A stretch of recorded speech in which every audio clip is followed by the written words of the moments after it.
Welcome to Business Innovators Radio, featuring industry influencers and trendsetters sharing proven strategies to help you build a better life right now.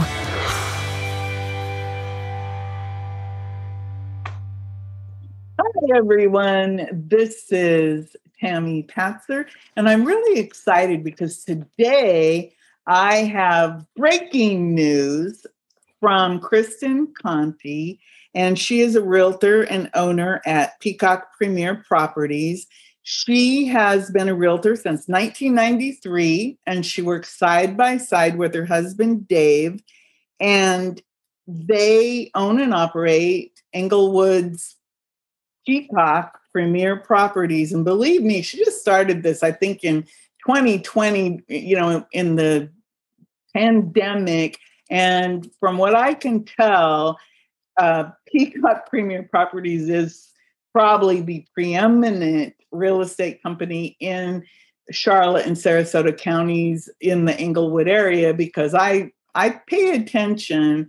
And so I'm really excited that Kristen's here today. And of course, Charlotte, Sarasota Counties, that includes the island of Boca Grande in Lee County, and of course, Southwest Florida. We live in this really unique area that we really need to pay attention to, because our real estate market, let's just say, has been hot.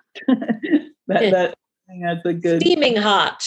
So now, with Peacock Premier Properties, Kristen is also a leader in the default industry, and she has just returned from RioMac conference in Denver, Colorado, where they discussed the economics, the housing market, and the mortgage market outlook. So I'm really excited, Kristen, to ask you, tell me, what was like the most important thing that you learned during this conference about real estate today? Mm-hmm. That's a very interesting question. But before I answer it, I'm going to tell you something. Today is the 1-year anniversary of Peacock Premier Properties. Oh, well, congratulations. I just thought of it when you said that. When you said about a year ago, it was actually July 15th of 2020. But again, we had owned many brokerages in the past. This was just kind of a new concept. So it's kind of fun to be talking to you on our anniversary. Happy anniversary. Thank you very much. So I think if I had to crystallize it into one sentence, it would be this. We have three kind of primary things that we need to look at when we're looking at this current real estate market, which is unprecedented, by the way, in different ways than the downturn of 2008, which was probably the most traumatic of my real estate experience. And when I got into the default industry was right around really heavily in 2008.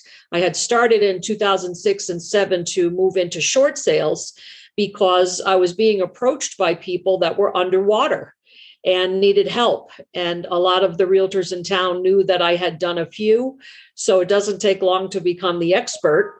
And many people didn't want to deal with them. Many realtors just didn't understand the process and therefore referred them to me.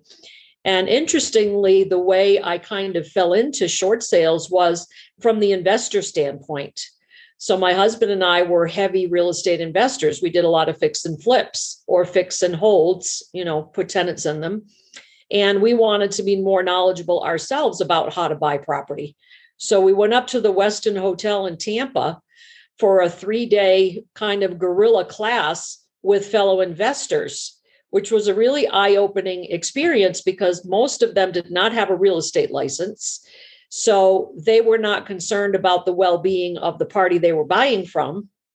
They just wanted to get the best deal, however they could get the best deal.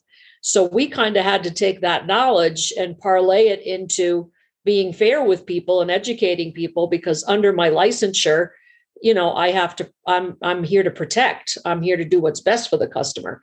So I didn't mix the two, so it was very interesting. So fell backwards into the default industry. But what we need to look at right now is, the constant question on everyone's mind. I hear it daily. I am asked daily, is this a bubble? Okay.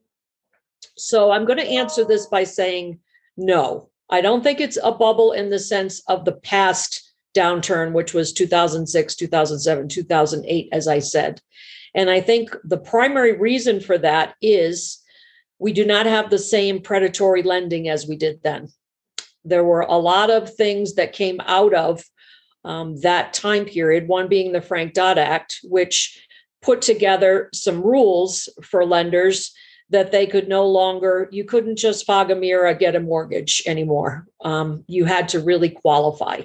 So you're seeing a lot more qualified buyers, in the market than ever before, because we did learn some lessons from the past. The other thing I think the banks really learned, and I can tell you that from practicing in those years, dealing with banks was extraordinarily difficult.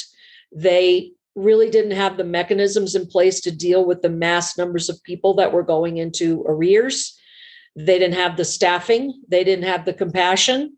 They really didn't know what to do. So therefore, the problem got even worse because there was just this tremendous glut of property.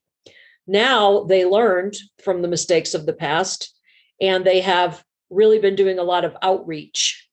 So we had 15 different servicers here that we could meet with and talk with and discuss what they were doing to make sure we don't have a crash similar to the one in 2000, I would say 8 being the kind of primary year. So anyway, I'm getting to my little statement, which I really liked. So there were three things, and I wrote them down because I thought they were really important.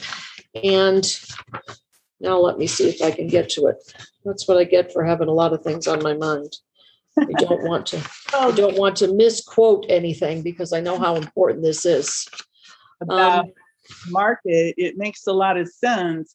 So that's good news for everybody listening. So it's not a bubble, but there's a lot of people who are, they need some answers because I do see that banks are not just trying to foreclose. They are trying to work with different homeowners who got behind during the pandemic. And of course, one of the big issues right now as we speak is that the moratoriums are going to end soon. So whatever you have to bring back to us right now is everybody's like listening. They want to know, okay, Absolutely. And the banks are feeling the same way. So I did find my 3 words that are kind of most important to the market we're looking at right now. Number 1 is inflation. Inflation right now is at 3.5%. It is the highest core inflation since 1981.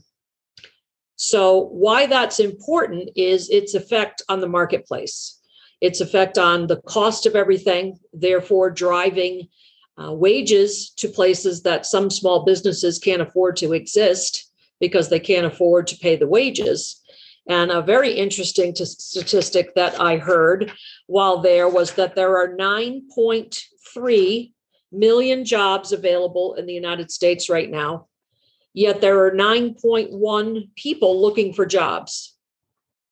So if you kind of just took that at face value and said, if every person that was looking for a job filled one of those jobs, our unemployment rate would just about disappear. So what is it telling us? What it's telling us is that these prices have escalated to a point, both housing prices and cost of life prices, that people are not going back to those jobs that they either lost or left during the pandemic.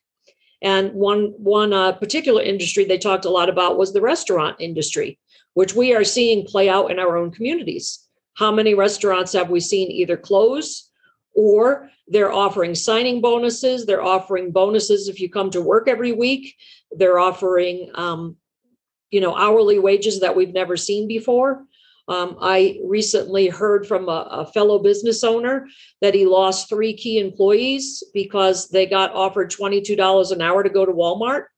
And in the role they were in, which they had been in for a long time, I think they were making 18, but he just couldn't make those numbers work with 22 an hour plus benefits plus all the rest.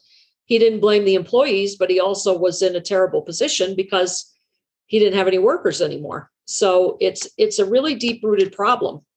So the three real risks from the banking industry, because pretty much we were dealing with banking here.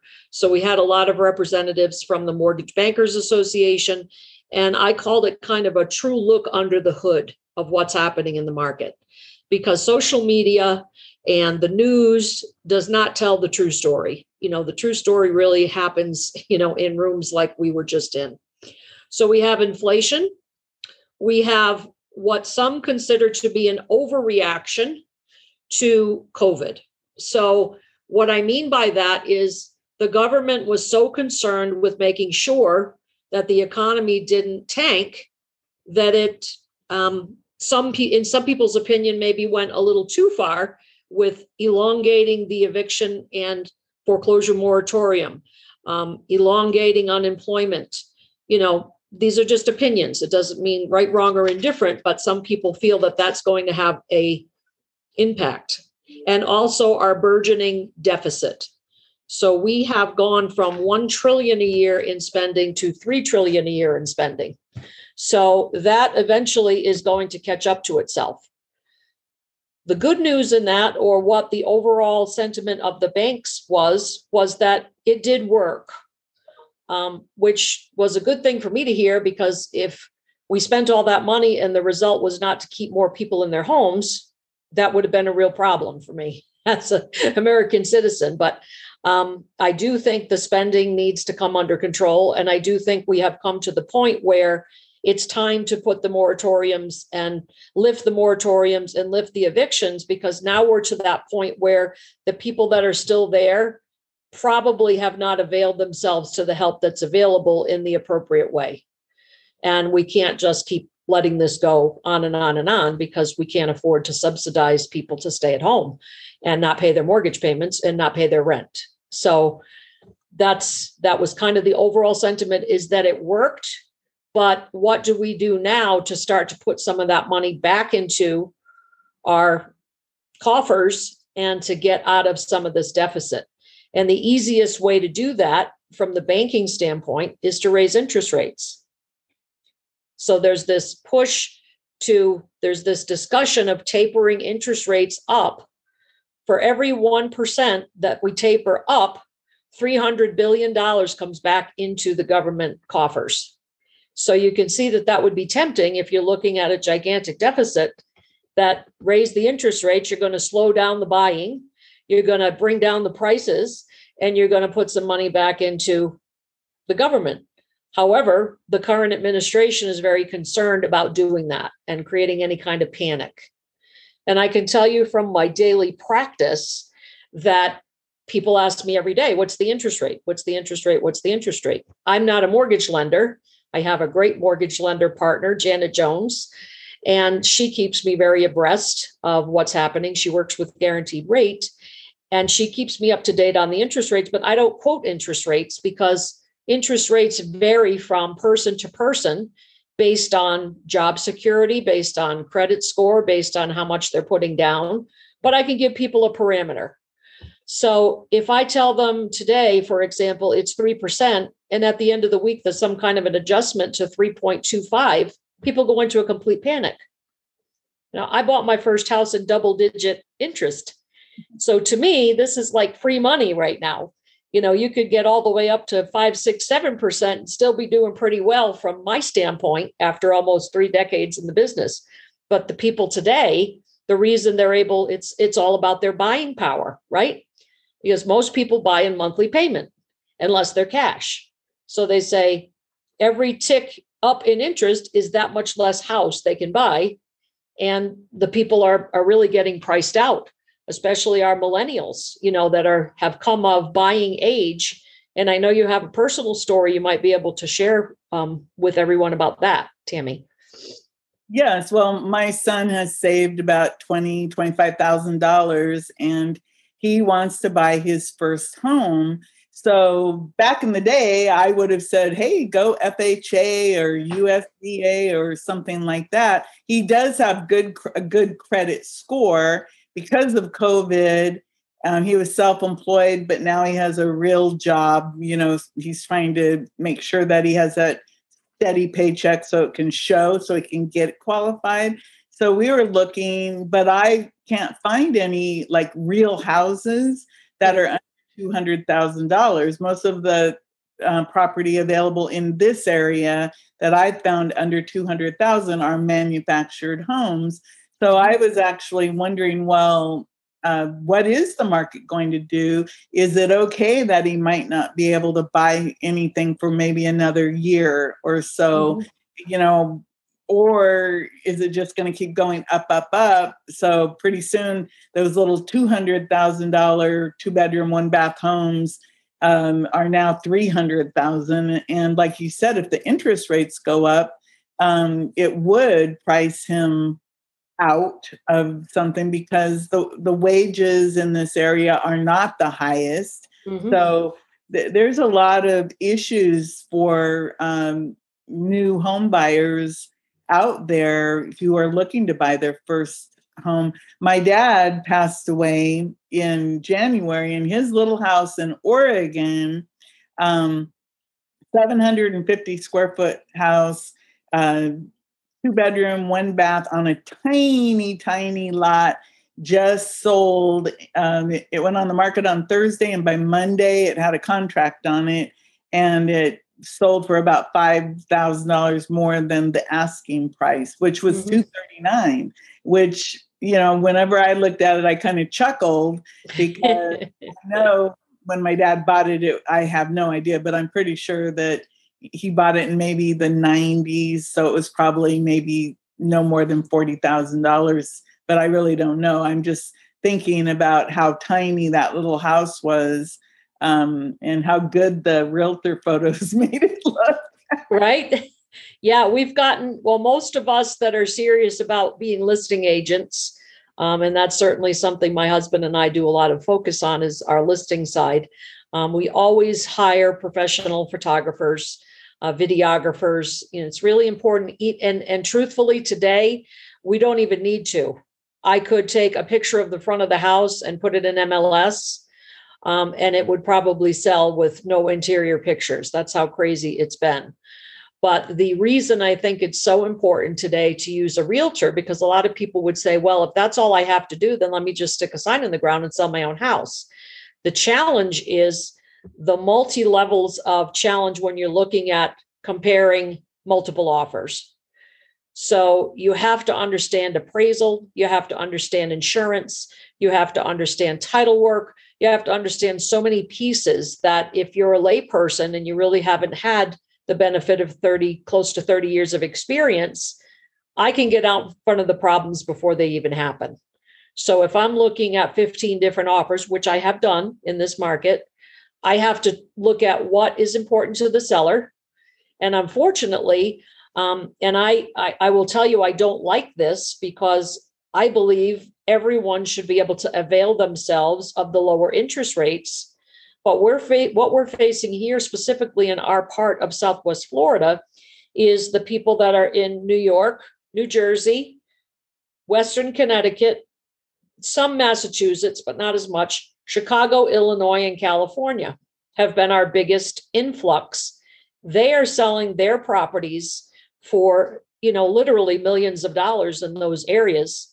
They want to get to Florida because they feel like the state is more open. A lot of them have been cooped up a lot longer than we have. So whatever your beliefs about that, that's, not the point. The point is that they want to come. So they will offer 100,000 over asking and not even think about it and write a check.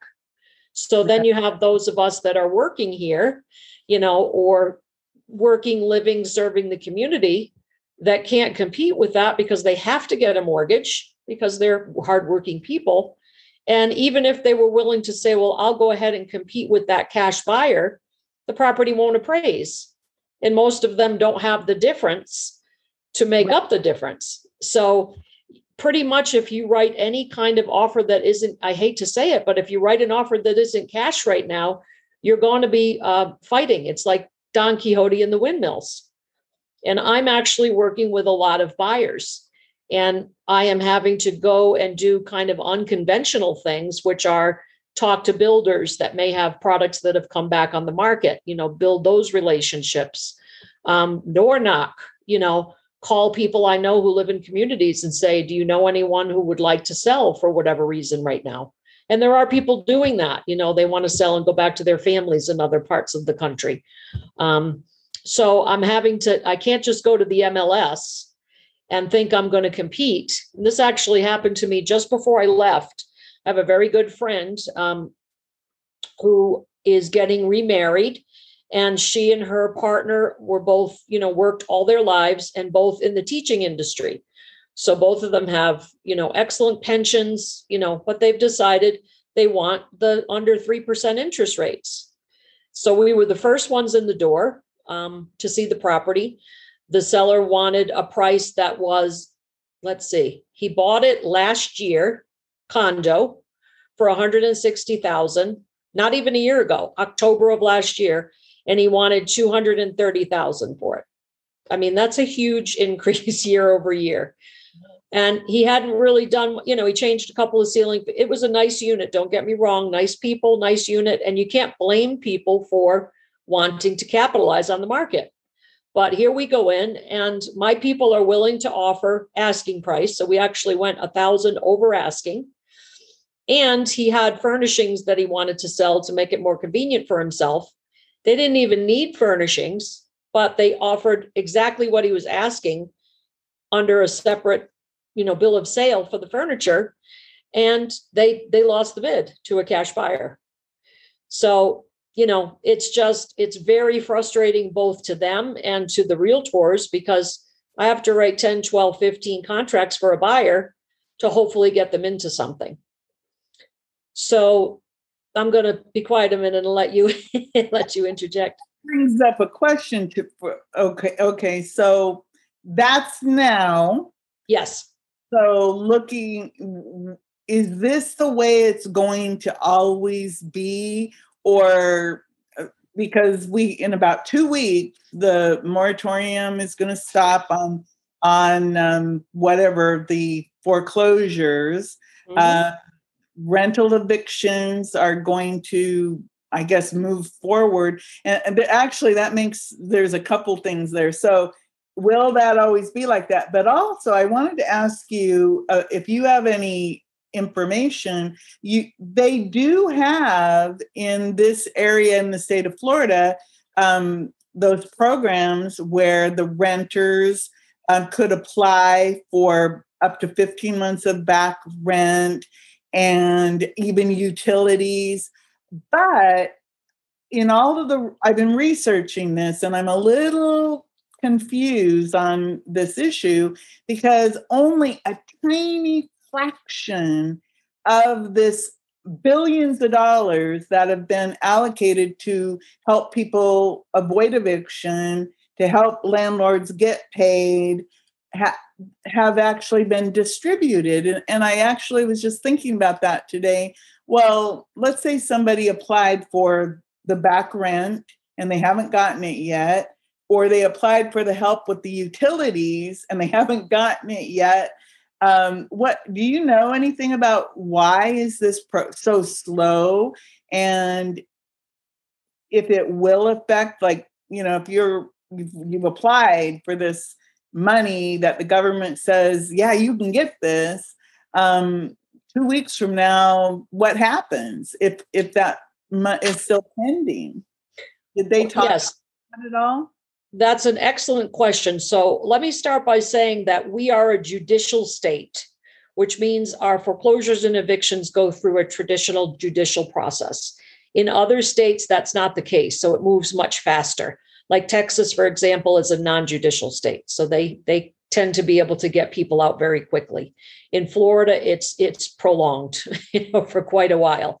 So I think that in that case, if you have applied and someone comes to you and says you have to either leave, you're going to be served an eviction, or you're going to be served. In both cases, you have to be served, at your door. There's going to be someone that comes and serves you with a summons in both cases. So you're going to know. And then at that point, you have the right to respond. So really what people should do if they're genuinely needing to stay and they genuinely have a case, I'm not advocating this for anyone who wants to take advantage of the system, but if you really are a person in need, seek the opinion of an attorney. They can answer that. You can answer it yourself. You have 21 days in the case of a foreclosure to write back to the courts and say, I don't think that I should be foreclosed upon, and these are the reasons. But there's specific language that needs to be used. So it's difficult for lay people to do it for themselves. It's possible, but it would be better for you to reach out to a public defender or something if you're having financial problems. But start with your lender. Start with your lender first, or your landlord first, and try to work together. Because what I saw happen in from 2006 to 2008, and then on through, I did 10 years of this work, was people tend to be ashamed, embarrassed, don't understand, don't want to ask for help because they're prideful. And therefore they end up, losing their homes when it didn't have to happen. So there's really a movement by the banks this time that they have sent out copious letters saying, we're here to help you. Call us. Let's talk about it. We can do forbearance. We may be able to put some at the end of the mortgage. Or even more important right now is that most people are not underwater.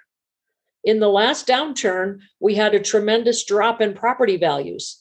So you had people owing a considerable amount more than they actually could sell the house for. Today, it's just the opposite. The flip side has happened.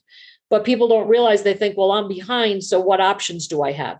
You do have the option to sell and take the equity out and go into a rental. And maybe you need to do that as opposed to having a foreclosure on your record, because that stays with you for 7 years.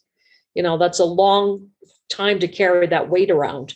So in answer to your question, seek the help of a realtor, call and ask questions, because if they're educated in this particular field, they can guide you. And I certainly, would be happy to help anybody that just had questions. This is what I did for 10 straight years. So I would say that's very important. This is not a problem you caused. This was caused by a unforeseen pandemic that none of us have ever experienced. You have nothing to be ashamed of. Just come forward and let people help you, because the mechanisms are in place to help you. So in answer to your question, Tammy, yes, if you've already started that process and you can prove that you've started that process, that would probably be something that would slow the process of either eviction or foreclosure, because they can see that help is forthcoming.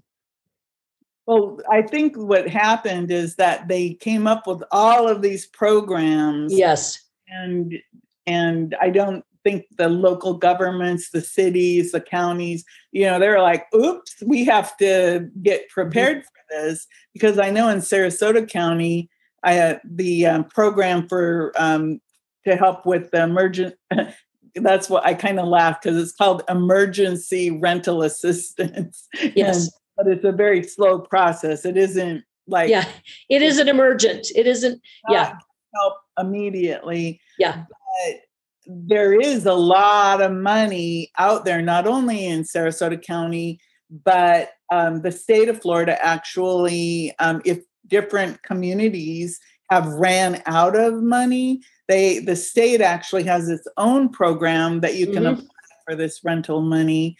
And, if 15 months of rental payments could, save somebody's entire family. Absolutely. So for properties that obviously not everybody is going to be able to save their home from becoming a foreclosure, what are they predicting for how the banks are going to handle the foreclosure properties that is different than maybe the way they did it in the past? Well, that already happened. with the outreach that's been going on since COVID began. So what we learned while we were here is that they expect 1.9 million properties will come to the market in the form of actual REO, which means they've been foreclosed upon by the bank and they are assigned to a local broker. Okay, so that's what I do. We also work closely with auction companies.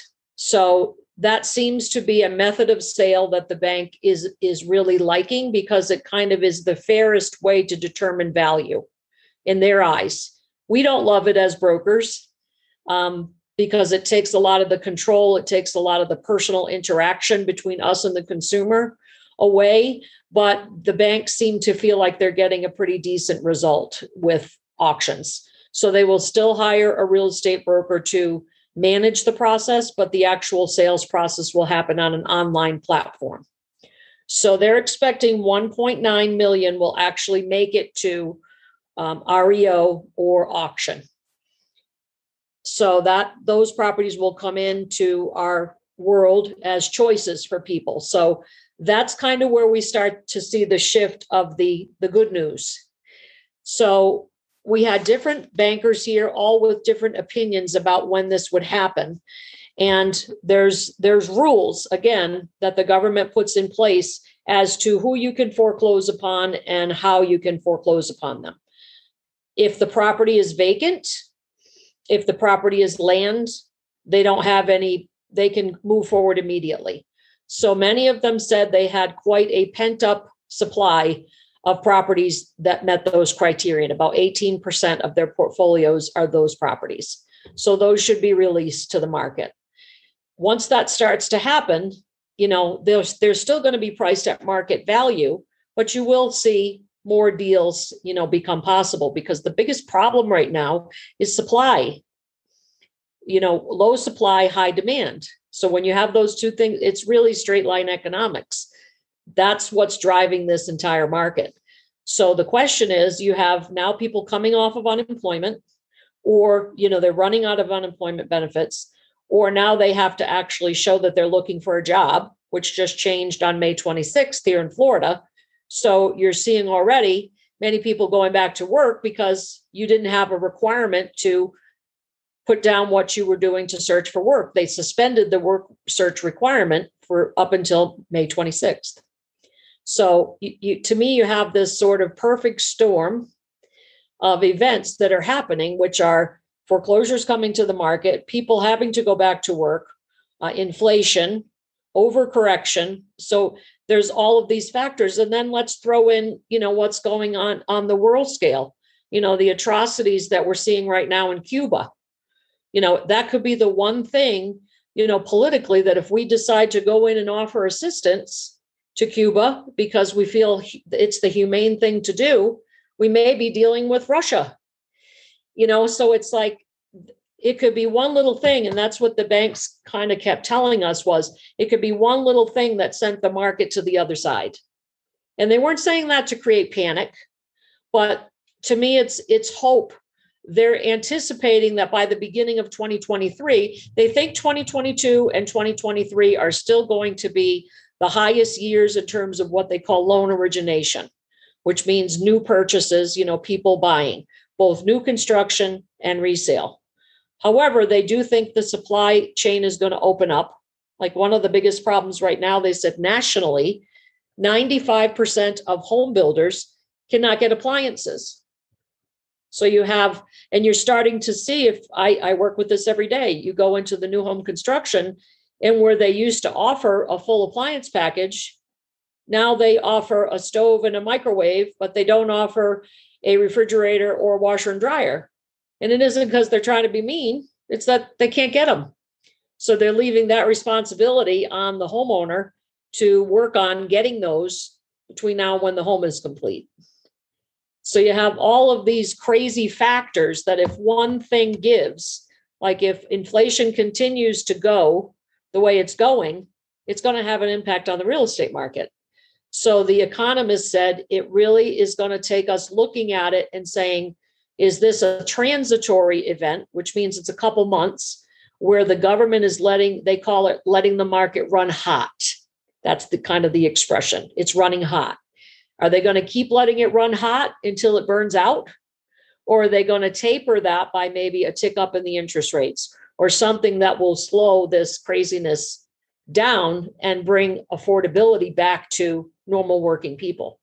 So how soon that will happen is everybody's best guess.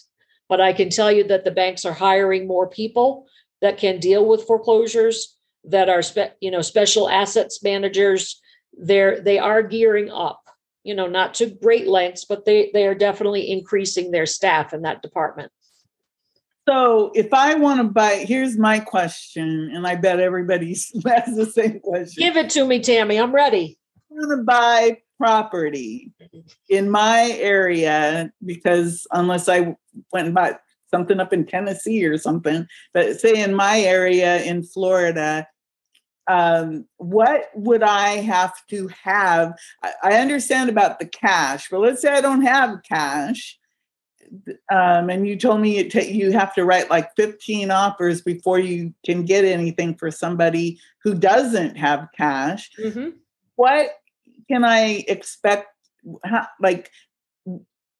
Can I actually buy property now with an FHA loan or USA or a USDA loan or a conventional? What can I really expect if I want to buy something? And again, I'll pretend I'm a first-time home buyer. If I'm a first-time home buyer, am I going to be able to buy anything if I am somebody who's just a hardworking person who saved up some money? Or am I going to be a renter for the rest of my life? No, you're definitely not going to be a renter for the rest of your life. That yeah. I can say with pretty much absolute surety, based on, again, almost 30 years of experience going through this. It's going to be a matter of timing. So I personally, if you come to me as your realtor and you tell me, I have to buy a home, and this does happen. I mean, people get relocated here, they have to go to work. So you need a realtor that is willing to go outside the normal parameters of, I'm going to put your information in MLS and hope to God we find something. And I am going to need to educate you on what you're going to need to succeed through this process, which is an enormous amount of patience.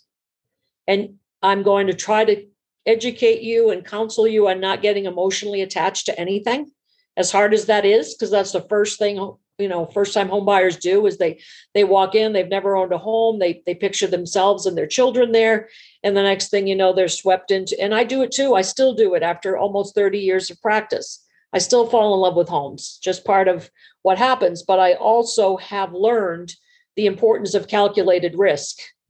And I've been through losing a home. I know what it feels like. So I tell people my story. My husband and I share our story. Right now, I could really, I'm ready. Financially, I'm ready. I have the wherewithal to buy a nice home. I won't do it right now myself because I think the prices are just ridiculous. And I'm being very straightforward with people. But if I absolutely had to, then I would go to some unconventional methods. I would be knocking on doors. I would be looking at the county records and seeing people that might be behind that could use to get out. There's lots of tools that I have to help these people, but it's not a quick fix. I have a couple right now in New York that I'm crazy about. They've worked all their lives, 35 years, they want to retire here in Florida, and they bought a piece of land. And when they got here to build on the land, they realized that they needed multiple levels of stem wall to build on the land because their land was very low.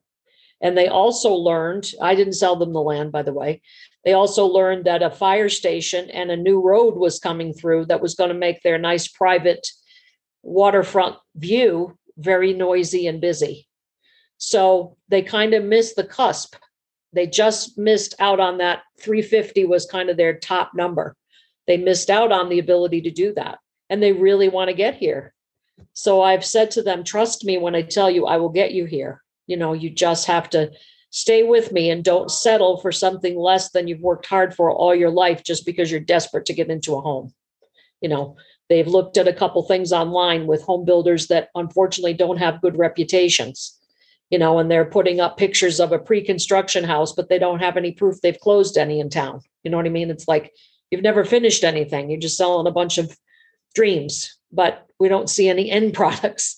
So you've got to have a knowledgeable real estate agent. There are many good ones in town, but you've got to have somebody that's going to fight with you, that's going to keep you informed, and is going to tell you the hard truth and not what you want to hear just to make a sale.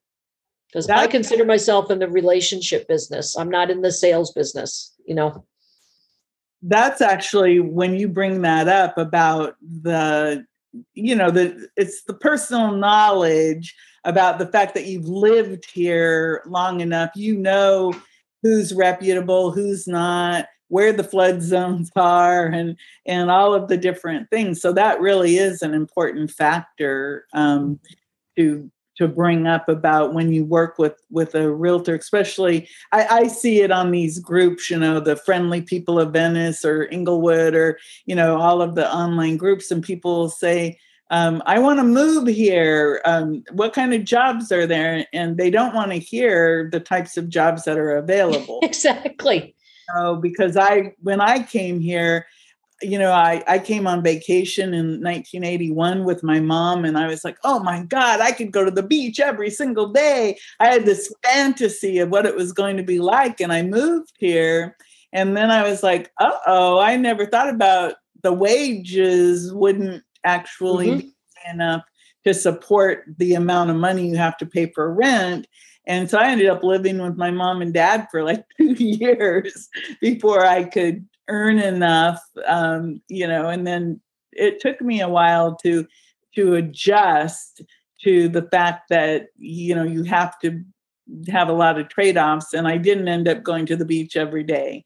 No, none of us do. I go when I have customers and when I have people here on vacation, but not in my normal life. Yeah, but so you learn. Yep, those things, and what we have happen a lot. You have to remember, the retirees have all the time in the world, and they have all the cash in the world. The statistics on what the baby boomer, which is our primary buyers here, they have $35 trillion worth of net worth. And we call this in our industry the silver tsunami, with all respect, that these people have worked all their lives. They're the ones with the pensions. They're the ones with, plenty of money, to enjoy, and they're living longer lives.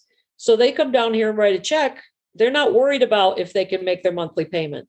But the problem is, who's going to take care of them when they go to the restaurant, the gym, to Bell's to go shopping, the grocery store to get their, we have to find a place for these people to live, to serve the community that we have, so that's a huge problem. I've seen that you also discuss about rentals, or the rentals that are available. They're either too small for people with families. Absolutely. Too expensive for what the wages are and everything. So there are a lot of challenges, but it sounds like, we do know that there is a lot of money being pumped into helping to keep the economy, I guess, even. But like you said, if inflation goes up, then of course they're going to have to do something to calm that down and everything. And of course, wages have been held down for a long, long time. Mm-hmm. And so it's normal that they're going to have to go up to match the reality of how much things cost. So yeah, there's a lot of issues. And again, no matter where you are in the country, there are different challenges. I've seen that issue where people, like resort areas, which our area is kind of a resort area, yes, where people can't live here because it's too expensive. But I think we do have pockets of affordability that are easy to get to, mm-hmm, not like in some places like in Colorado and like some of the ski resorts. Yeah, it's incredible out here. Incredible. So I can imagine. So I just want everybody to know, again, we've been speaking with Kristen Conti of Peacock Premier Properties, and she's the broker owner along with her husband, Dave. here in Englewood at Peacock Premier Properties. Do you have anything that you want to emphasize before I let you go? That I do see this coming to an end. I truly do. And personally, I'm ready to buy a larger home because I have two parents that I'm going to be a caretaker for. And I would like to buy something with, quarters for them or build, probably with my favorite builder in town, Edgewater Homes. That's probably going to be our plan when we can find some land and build. But I would say just find someone you feel you can really trust that's in this for the long haul. Because unfortunately, markets like this bring in a lot of part-time realtors that just want to kind of get, hey, the market's great, let me jump in and make a few dollars, and then as soon as it turns back to being a little bit challenging, they all exit. So, interview the person that you're going to work with. Make sure you trust them. Make sure that they're going to give you good advice and not just try to make a quick sale. And, be educated and be patient because, what goes up must come down. And there's no way that all of these factors that I've shared with you today are going to allow this market to continue to drive upward. At some point, and I'm already seeing it. I'm already seeing buyers say, I'm not playing this game. I'm going to wait, So we're seeing a slight softening, not dramatic that, you're going to see a big change, but maybe where I had 15 offers, now I have 5. So that shows me we're trending to a more balanced. I don't think it's going to drop, to the floor or anything crazy, but I think you're going to be, the affordability barrier is going to lower over the next couple of years, certainly by 2023. And next year, the next date we need to look at is January 15th, because that's kind of when the gloves come off for all the banks. Most of them don't want to be first to start the foreclosure wheel going. So your FHAs, anything backed by Fannie Mae, Freddie Mac, Ginnie Mae, they're going to wait. They don't want to be first to the race to foreclosure. So I think the rest of this year we're still going to be pretty busy, but I think by next year we're going to start to see some major shifts in Q1 and Q2 of 2022. So basically, if you're saving to buy a home, keep saving. But don't feel bad if you might miss something that you think is, that would work, but it's overpriced. Yeah, don't do it because you're only going to set yourself up for heartache because it won't appraise and you'll lose it anyway. Because The banks are not going to keep appraising things for crazy amounts more month over month. They're just not going to take that kind of risk.